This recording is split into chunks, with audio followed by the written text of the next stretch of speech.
She smiles, she laughs at your jokes, she tells you she loves you, but then she says something that doesn't sit right. Maybe you ignore it.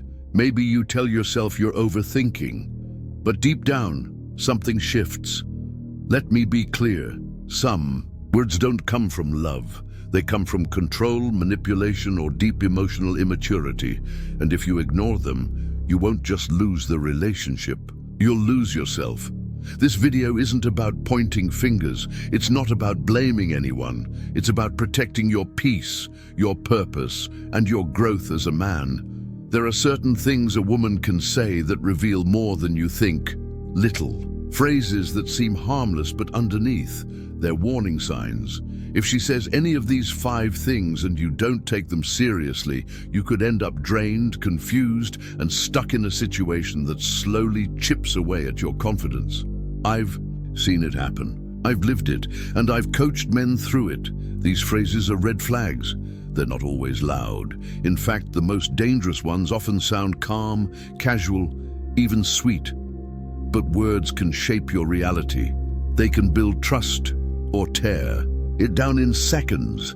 So in this video, I'll break down 5 phrases no man should ignore. If she says them, it's not your job to argue. It's your job to listen, process, and protect your peace by walking away. Stick with me until the end. Phrase number 5, it's the most destructive one of all. Let's get into it. She looks at you and says it, calmly, maybe with a little laugh. You're too sensitive. It sounds simple, harmless even, but don't ignore it. That one sentence carries a deep message. Your feelings are not valid. Your emotions are too much. You should stay quiet next time. Let's unpack this. Phrase 1. You're too sensitive. You try to express something that bothered you. Maybe she said something disrespectful. Maybe you felt dismissed, hurt, or misunderstood. So like a mature adult, you bring it up calmly, honestly. And instead of listening, she shuts you down. Not by yelling, not by debating, just by saying you're the problem for feeling anything at all. That's not communication. That's emotional invalidation. When someone tells you you're too sensitive, what they're really saying is, I don't want to take responsibility. I don't want to listen. I don't want to change. And here's the real danger. Over time, you start to believe them. You start to question your gut. You second-guess yourself. You stop speaking up. You tell yourself, maybe I am overreacting. But what's actually happening is this.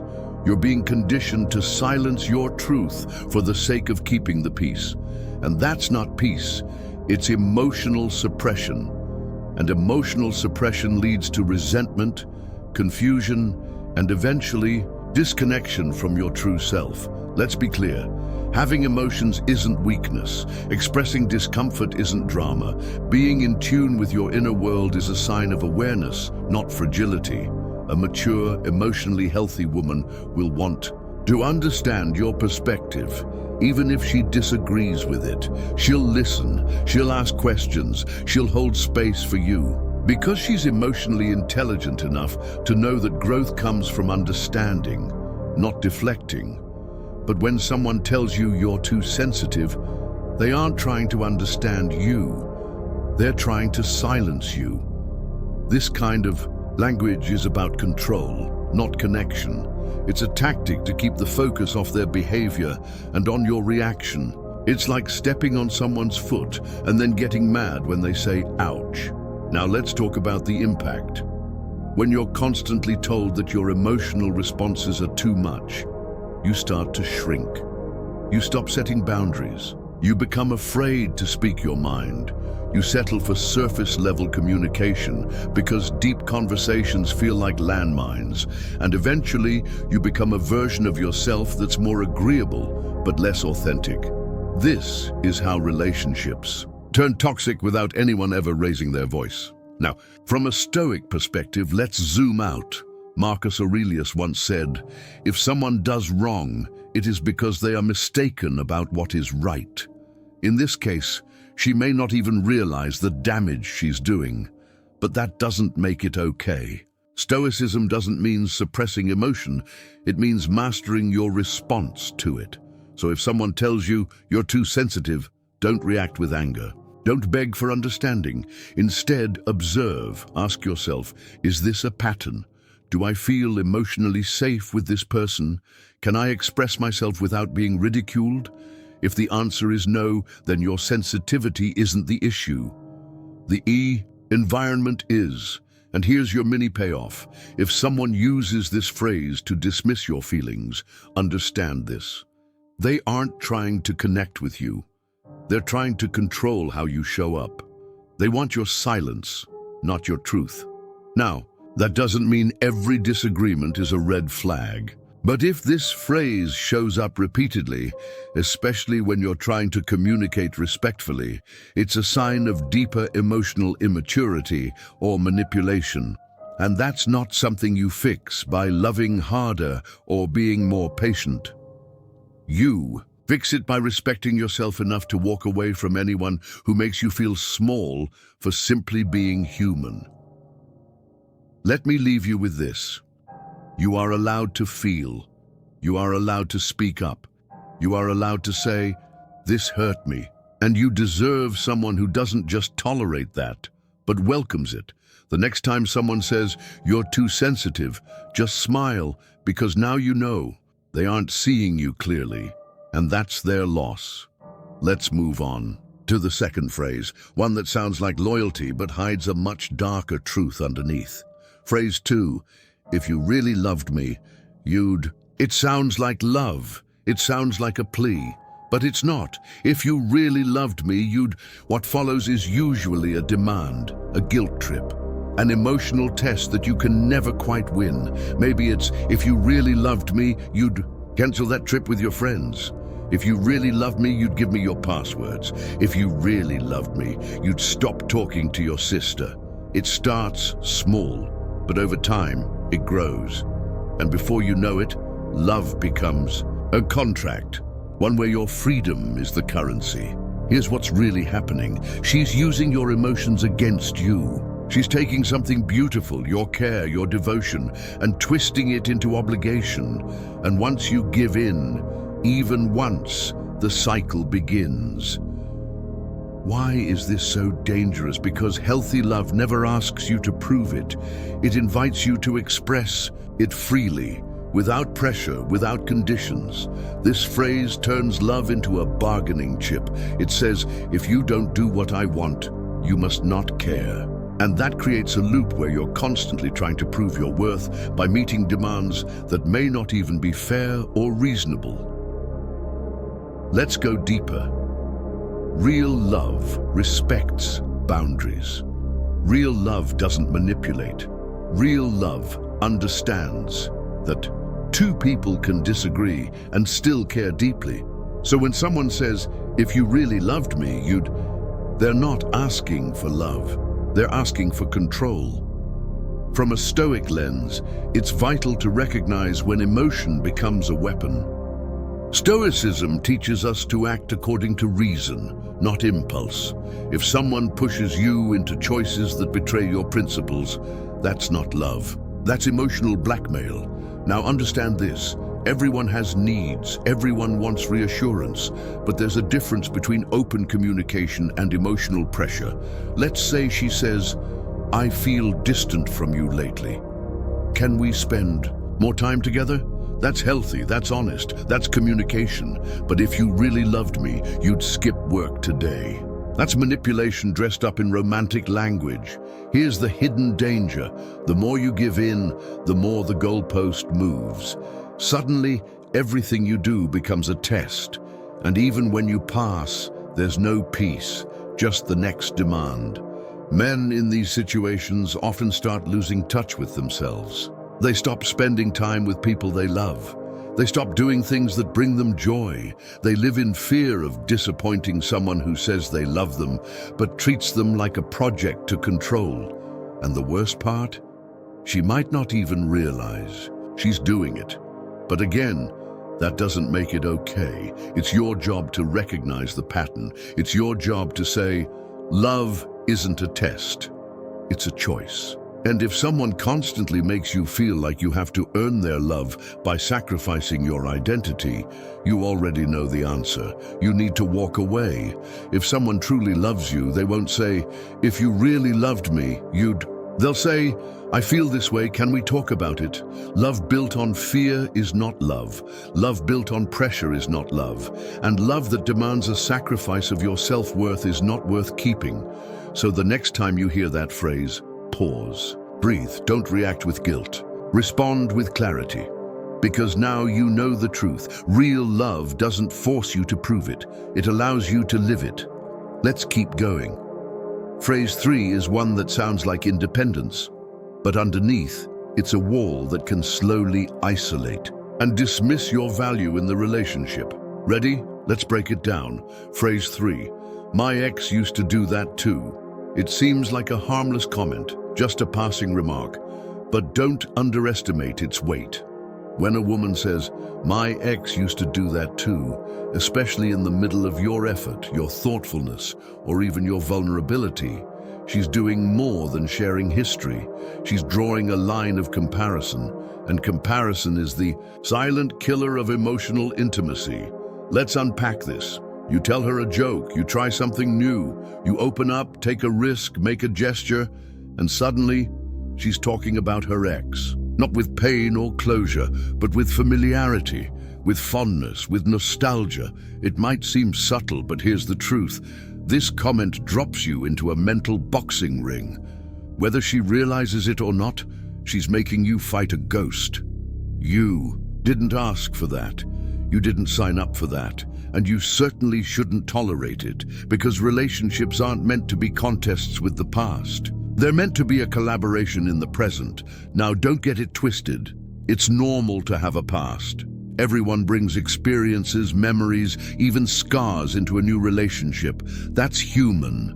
But there's a big difference between having a past and living in it. When she says, "My ex used to do that too," what she might really be saying is, "I haven't fully let go. I'm still emotionally tied to someone else.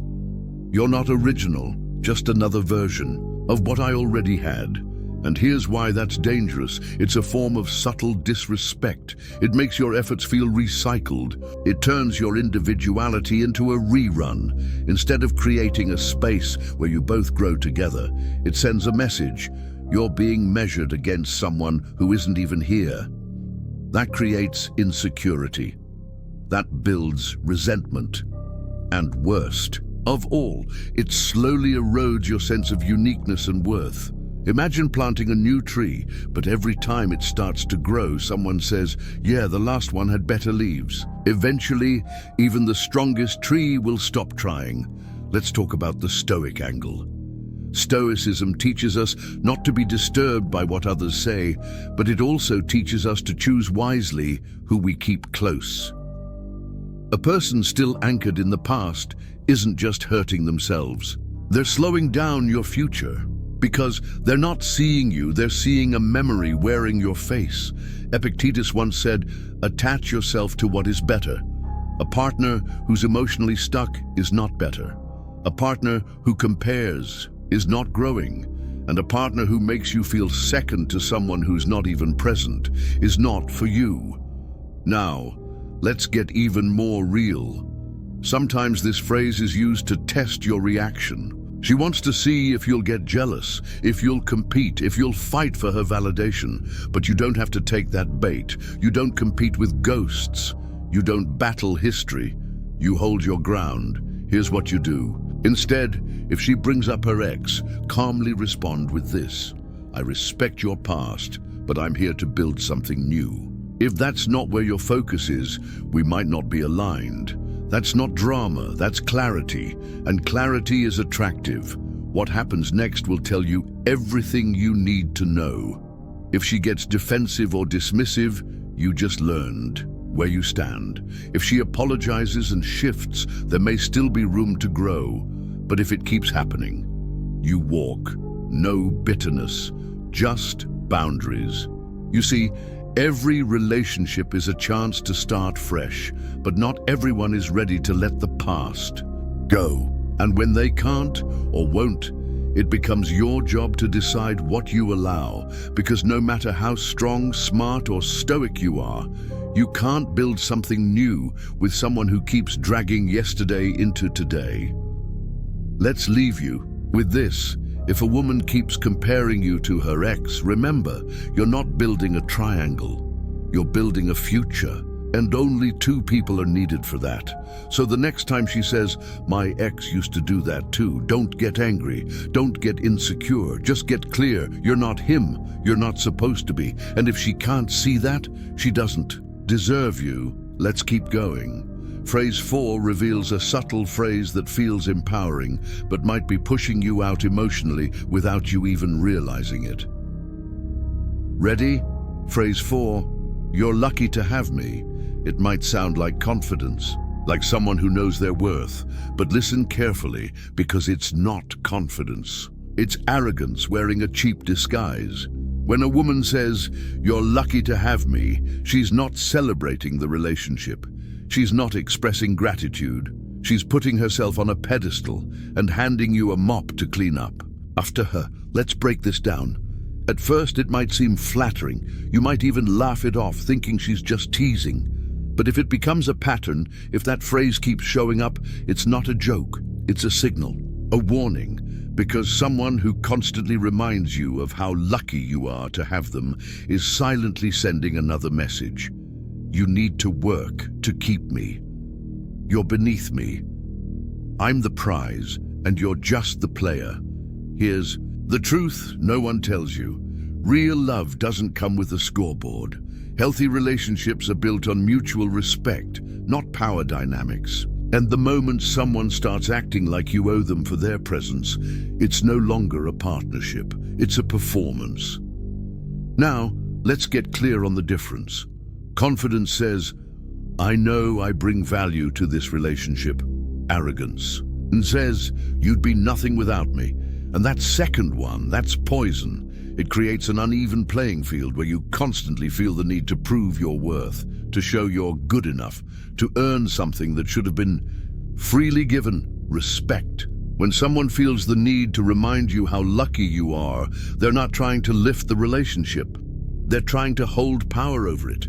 It's subtle control, it's ego, and often it's a shield for their own insecurity. People who are truly secure don't need to belittle others to feel valuable. They don't need to be worshipped. They want to be seen, heard, shared. So what do you do when someone says this? You ground yourself in truth. You pause and you remind yourself, "I am also a prize. I bring value." Love is not a gift one person gives while the other begs for it. And if she can't see that, if she insists on reminding you how lucky you are, then it's time to ask a better question. Is she lucky to have you too? Gratitude should flow both ways. If it doesn't, you're not in love. You're in a balance of power, and the scale is tipping. Let's take a Stoic perspective here. Marcus Aurelius once said, "The soul becomes dyed with the color of its thoughts." If you're constantly surrounded by someone who makes you feel small, you start thinking small. You begin to question your strength. You forget what you're worth. That's why it's dangerous, not just because it's disrespectful, but because over time, you'll start to believe it. That's how arrogance hides its damage. Not with big explosions, but with slow erosion. One moment you're confident, the next you're cautious, then confused, then controlled. Don't let that happen. You were not made to chase approval. You were made to walk in mutual respect. So, the next time someone says, "You're lucky to have me," here's your calm, clear response. "I think we're both lucky to have each other." If you don't feel that way, maybe this isn't working. No drama, no anger, just clarity. And clarity, that's what separates the Stoic from the emotional pawn. Gratitude should flow both ways. If she doesn't feel lucky to have you, 2, you're out of balance, and an unbalanced relationship is like a table with one short leg. No matter how much you adjust, it'll always feel shaky.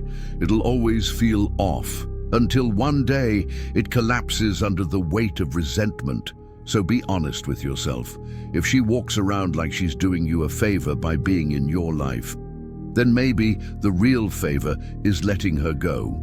You deserve someone who sees your value without needing a reminder. Let's move to the final phrase. It's the most dangerous of them all because it wears the mask of independence but builds a wall that keeps you out. Ready? Phrase 5. You're not man enough. This is not just a jab. It's not just a moment of anger. It's a weapon. And it's designed to cut deep because when someone says you're not man enough, they're not arguing, they're attacking. Let's pause and unpack this. This phrase is the emotional equivalent of a sucker punch to the gut. It doesn't come from a place of love. It doesn't come from a desire to resolve conflict. It comes from a desire to win, to dominate, to humiliate. And if she ever uses this line, don't take it lightly, because it's not about the argument. It's about control. See, when someone can't get what they want through communication, they reach for manipulation. And this phrase is pure manipulation wrapped in shame. You're not man enough, translation. I want to crush your spirit so you'll submit to mine. It's an attempt to make you question your core identity, your role, your masculinity, your strength. And here's why that's so dangerous. Masculinity, real, healthy masculinity isn't about dominance. It's not about how much money you make. It's not about how loud your voice is or how much you lift in the gym. It's about direction. It's about grounding. It's about clarity under pressure. But this phrase flips that on its head.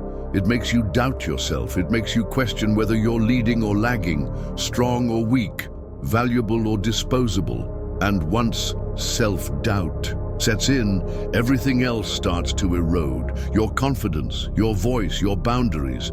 You begin to think maybe you aren't good enough. Maybe you do need to change to be worthy of her love.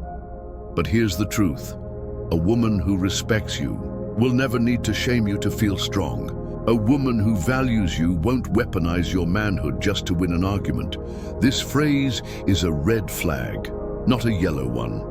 It's not a small warning, it's a signal flare, because if she crosses that line once, she'll cross it again and again, until your spirit feels small enough to control. Now let's bring in a Stoic lens. Marcus Aurelius said, "If someone is able to show me that what I think or do is not right, I will happily change. For I seek the truth, by which no one was ever truly harmed." That's the difference. You're willing to grow. You're open to correction, to challenge, to insight. But correction is different from contempt. And if someone tries to correct you with shame, it's no longer growth, it's psychological warfare. So what do? First, don't react with rage. That's what they expect. That's what gives them power. Instead, respond with calm clarity. You say, if you need to insult me to feel powerful, this isn't love. And I'm not staying in something where respect is optional. You don't have to raise your voice. You don't have to prove anything. You just walk away with your dignity. Let's be clear, disagreements happen. Strong couples fight fair. They argue about issues, not identities. They say, I don't agree with that, not, you're not man enough. Because real relationships are not boxing matches. They're not about winning, they're about understanding. Respect is the bedrock of love. If she crosses this line once, she'll cross it again. And the longer you stay, the more you normalize disrespect. You start walking on eggshells. You stop speaking up. You start believing that if you were more manly, things would be different. But you were never the problem. The problem is a person who uses shame to get compliance. So let me remind you, true masculinity is not about domination. It's about direction, leadership, presence, integrity, and a woman who shames. Your manhood doesn't deserve to be guided by it. She doesn't deserve access to that part of you. Because that part of you, your strength, your grounding, your vision, is sacred. It's not for people who throw stones. It's for people who build with you. Let that sink in. So if those words ever leave her mouth, if she ever says, you're not man enough, you don't explain. You don't beg. You don't debate. You exit. Not out of weakness, but out of self-respect. Because walking away from emotional abuse isn't quitting. It's clarity, and clarity, that's what makes you a man. Now take this truth and walk boldly with it. Here's the truth. You don't win these situations with louder arguments. You don't fix emotional disrespect by explaining harder. And you definitely don't heal manipulation with one more late-night talk hoping she'll finally understand. When a woman crosses those emotional lines, when she shames your sensitivity, compares you to her ex, tells you that you're lucky to have her, questions your manhood, or throws your deepest feelings back at you, it's not a mistake. It's a choice. And your response, it doesn't need to be dramatic. It doesn't need to be explosive. In fact, the most powerful thing you can do is be still and walk away. This is the Stoic response. Because Stoicism doesn't mean staying silent. While you're being disrespected, it means being strong enough not to be shaken by it. Let's be clear.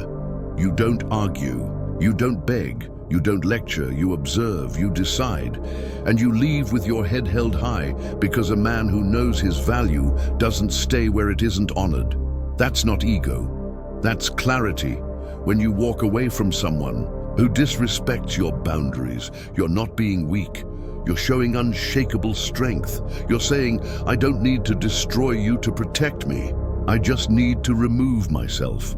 That's the Stoic way, Seneca said. We suffer more in imagination than in reality. So many men stay in toxic relationships, suffering in silence, imagining they're the problem. They tell themselves, if I was more confident, if I was more alpha, if I just said the right thing, but no matter what you do, it's never enough. Why? Because it's not about your lack, it's about her control. And the most powerful move in the face of control is non-reaction, not passive tolerance. Active removal. You don't yell, you don't hit back, you don't plead, you get still.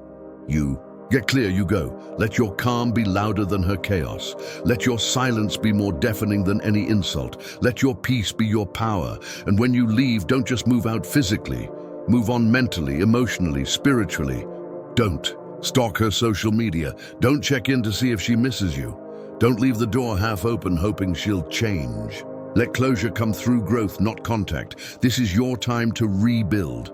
Not for her, not to prove anything, but for you. Get your energy back. Refocus your mind. Rediscover who you were before you were constantly being gaslit, guilt-tripped, and shamed, and then go deeper. Journal what you learned.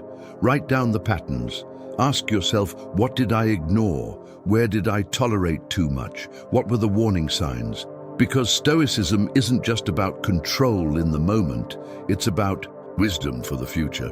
You're not bitter.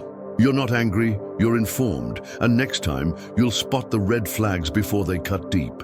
You'll feel it in your body, you'll hear it in her tone, you'll trust your gut instead of silencing it. You'll move different, you'll love better, you'll choose wiser, and most importantly, you'll walk with peace. Remember this, the most powerful move isn't revenge, it's removal. You don't need to expose her, you don't need to make her regret it, you don't need to win. Your peace is the win, your silence is the echo, your absence is the answer.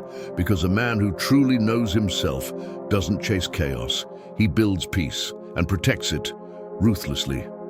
So if you've heard these phrases, if you've felt that emotional gut punch, and if something in you whispered, this isn't love, listen, you're not overreacting, you're waking up, and now that you're awake, don't go back to sleep. Stay clear, stay grounded, and walk forward with strength. Because the moment you stop explaining yourself, the moment you stop chasing validation, the moment you stop accepting emotional crumbs, that's the moment you take your power back. That's the moment you become unshakable. That's the Stoic response. And it's not just what you do, it's who you become. You deserve peace. You deserve clarity. You deserve a relationship where your emotions aren't used against you, but protected like something sacred. The right woman won't make you question your worth. She'll remind you of it. So tell me, which of these phrases have you heard before? Drop it in the comments. Let's talk about it below. If this message hit home, like, subscribe, and share this with a brother who needs it. Remember, your peace isn't a luxury, it's a boundary, and it starts with knowing when to walk away.